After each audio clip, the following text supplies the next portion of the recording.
जय माँ भवानी, जय माँ काली। कैसे हैं आप सभी? आशा करती हूँ कि मेरी माँ की कृपा से आप सभी का परिवार सुखी होगा। आप सभी पे माँ के आशीर्वाद, उनकी कृपा से आप सुखी रहें, यही मेरी कामना है, इच्छा है। आज मेरी माँ ने मुझे बताया कि एक आम इंसान से खास इंसान कैसे बना जाए। इसके लिए कौन से वो मार्ग हैं जिससे कि आप एक आम इंसान से खास इंसान बन सकते हैं। तो वो मार्ग है कुंडलिनी योग का मार्ग। कुंडलिनी शक्ति जो सभी के शरीर पे होती है, सभी के शरीर में वो कुंडलिनी शक्ति, उसकी ऊर्जा मौजूद होती है, लेकिन वो ऊर्जा सोई हुई होती है। कैसे हम उसे जगाएं, क्या कर सकते हैं कि वो ऊर्जा हम प्राप्त कर सके और इस संसार को जीत सके, उस ईश्वर से अपना कनेक्शन को मजबूत बना सके, एक खास इंसान बन सके, एक यूनिक इंसान बन सके और इस मानव शरीर का जो जिसमें कल्याण निहित है, वो काम है कि आप कुंडलिनी शक्ति का जागरण करें। आप जाने कि कुंडलिनी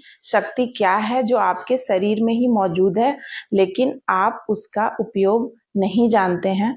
तो कैसे उसका उपयोग करके आप एक खास इंसान बन सकते हैं और आप ईश्वर के साथ अपने कनेक्शन को और भी मजबूत कर सकते हैं, तो आज वो मैं बताने वाली हूँ। तो सबसे पहले मैं ये बताऊंगी कि योग तो सभी आपने सुना होगा कि जो भी हम लोग प्राणायाम करते हैं या जितने भी तरह के एक्सरसाइज होते हैं, व्यायाम होते हैं, बहुत सारे प्राणायाम हैं, तो वो जितने भी प्राणायाम में जो भी मुद्राएं होती हैं, वो सारी जो होती हैं उसे अष्टांगिक योग कहा जाता है। अष्टांगिक योग में जैसे सूर्य नमस्कार, भ्रमरी प्राणायाम, अनुलोम विलोम और भी बहुत सारे, कपालभाति और भी बहुत सारे, तो वो अष्टांगिक प्राणायाम में आते हैं, अष्टांगिक योग कहलाते हैं। लेकिन जो एक योग होता है, वो योग जो एक साधक करता है अपनी कुंडलिनी शक्ति को जागरण करने के लिए, उसे जागृत करने के लिए, उस योग को हम लोग कहते हैं कुंडलिनी योग। तो आखिर ये है क्या कुंडलिनी योग और कैसे जाने, ये कहाँ है, ये हमें दिखाई क्यों नहीं देता है? तो ये सभी जानकारी आज मैं आपको देने वाली हूँ। तो जो कुंडलिनी जो शक्ति है, हमारे शरीर में 7 चक्रास हैं, तो वो सातों चक्रास को मिलाकर,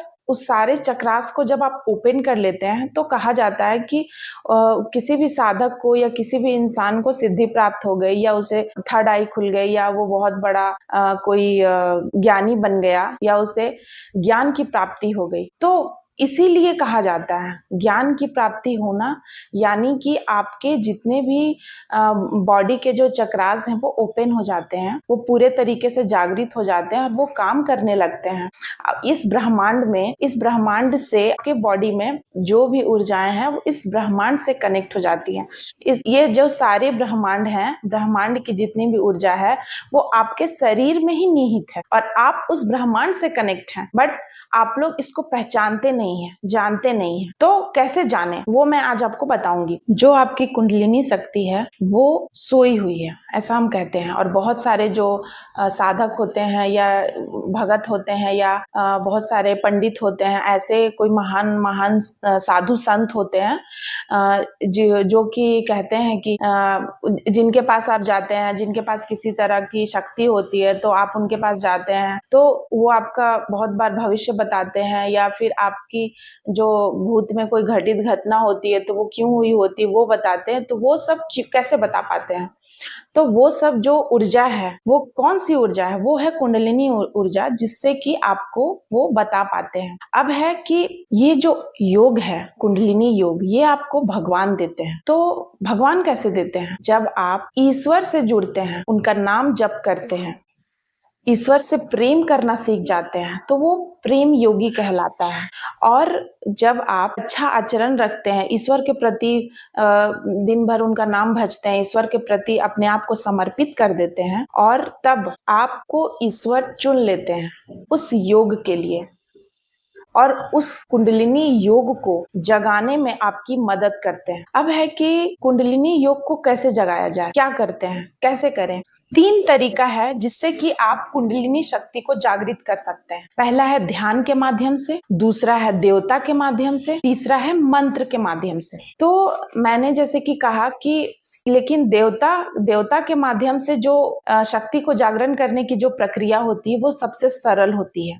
जब आप किसी भी देवी देवता को मानते हैं, उनको इष्ट बना लेते हैं, वो आपके इष्ट हो जाते हैं और आप उनका नाम भजते हैं, उनकी पूजा आराधना में लीन हो जाते हैं, तब आप अपनी कुंडलिनी शक्ति को बहुत जल्दी जागृत कर सकते हैं। दूसरा है ध्यान के माध्यम से। ध्यान के माध्यम से भी आप कुंडलिनी शक्ति को जागृत कर सकते हैं, लेकिन उसमें वक्त ज्यादा लगता है और वो जो प्रक्रिया है वो थोड़ी लंबी भी हो सकती है। और है मंत्रों के द्वारा। बहुत बार आप किसी भी गुरु को धारण करते हैं, आप किसी गुरु को गुरु बनाते हैं और आप उन गुरु के शरण में जाकर अपनी कुंडलिनी शक्ति को जागृत करते हैं और वो गुरु आपको कोई मंत्र देते हैं और उस मंत्र के माध्यम से आप अपनी कुंडलिनी शक्ति को जागृत करते हैं। तो मैंने अभी आपको तीन तरीका बताया कि कैसे आप अपनी कुंडलिनी शक्ति को जागृत कर सकते हैं। अब मैं आपको बताऊंगी हमारे जो शरीर में कुंडलिनी शक्ति है वो 7 चक्रास हैं। तो वो कौन कौन से 7 चक्रास हैं? सबसे पहला जो चक्र है वो है रूट चक्र, मूलाधार चक्र जिसे कि कहते हैं।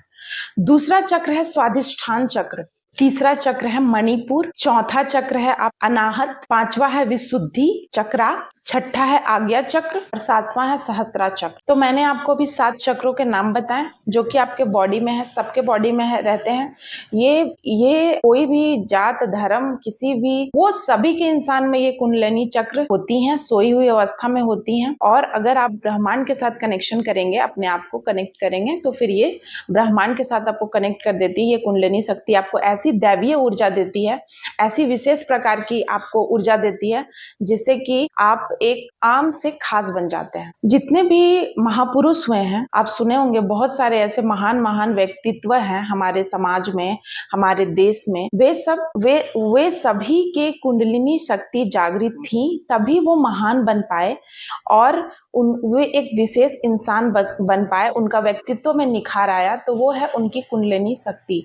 जब तक आप एक अध्यात्म से अपने आप को नहीं जोड़ते हैं, तब तक आप एक महान व्यक्ति नहीं बन पाते हैं। और दूसरा, कुंडलिनी शक्ति जागृत करके ये होता है कि आप इतना ज्यादा ऊर्जावान बन जाते हैं, आप इतना ज्यादा ऊर्जा से भर जाते हैं कि आप पे किसी भी तरीके का भूत प्रेत तंत्र विद्या उच्चाटन, बहुत तरह का जितना भी नेगेटिव एनर्जीज है, वो आपको छू भी नहीं सकती है। आपके साथ एक ऐसी ऊर्जा चलने लगती है, आपको एक ऐसी ऑरा मिल जाती है कि आपको किसी भी तरीके की नेगेटिव ऊर्जा नहीं छू सकती। नेक्स्ट है कि कुंडलिनी शक्ति जब जागृत हो जाती है तो आपको अपने आप ही शरीर में गर्माहट का अनुभव होगा। तो दोस्तों, आज मैंने आपको एक छोटा सा इंट्रोडक्शन दिया जिसमें कि बताया कि कुंडलिनी शक्ति क्या है और कैसे आप एक आम इंसान से खास इंसान बन सकते हैं।